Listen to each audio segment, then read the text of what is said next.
प्रदेश के अनुदान प्राप्त स्कूलों के शिक्षकों को पिछले 2 माह से वेतन नहीं मिल पा रहा है। लोक शिक्षण संचालय ने पिछले दिनों एक आदेश जारी कर गैर सरकारी स्कूलों से स्थापना से अभी तक दाखिलों और फीस को लेकर रिकॉर्ड मांगा।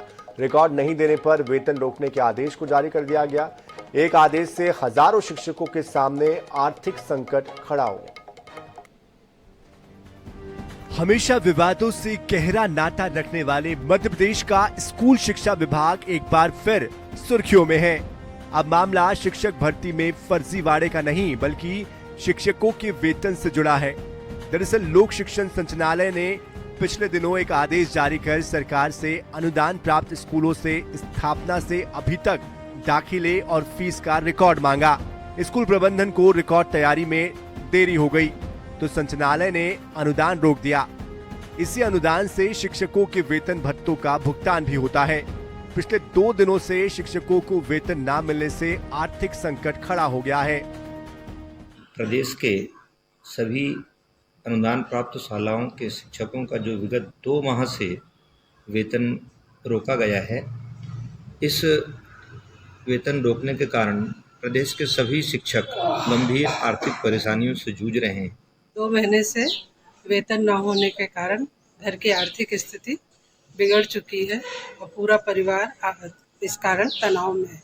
मेरी मुख्यमंत्री एवं शिक्षा मंत्री से निवेदन है कि वो शीघ्र ही हम लोगों का वेतन प्रदान करने की कृपा करें। अनुदान प्राप्त शिक्षा संस्थाएं सरकार के भरोसे चलती है, लेकिन अब सरकार को इन संस्थाओं पर भरोसा नहीं है। इसीलिए कोई ना कोई आदेश जारी कर उन संस्थानों को बंद करने के लिए सरकार विवश कर रही है। और 1984-85 के आसपास से सरकार के आदेशानुसार शिक्षण शुल्क समाप्त कर दिया गया और काफ़ी कम समय में हमसे ये मांगा जा रहा है और इसको कारण बता करके हमें वेतन से वंचित किया जा रहा है।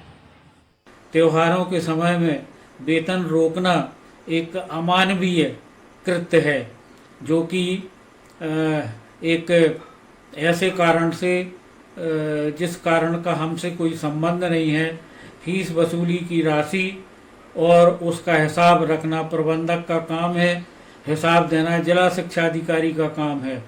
काम किए जा रहे हैं वो मात्र हमें प्रताड़ित और परेशान करने के लिए किए जा रहे हैं।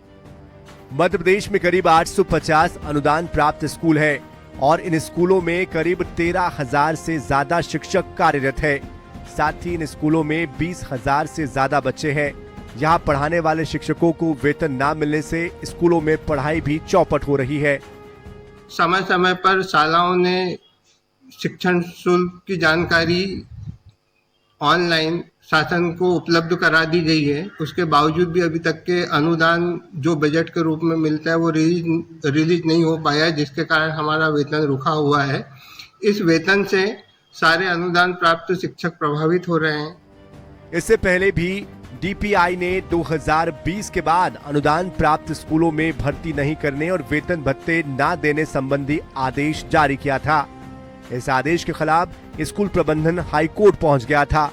हाईकोर्ट जाने से डीपीआई के जिम्मेदार इतने नाराज हैं कि वो अब इन शिक्षा संस्थानों को बंद या बर्बाद करने पर तुल गए हैं।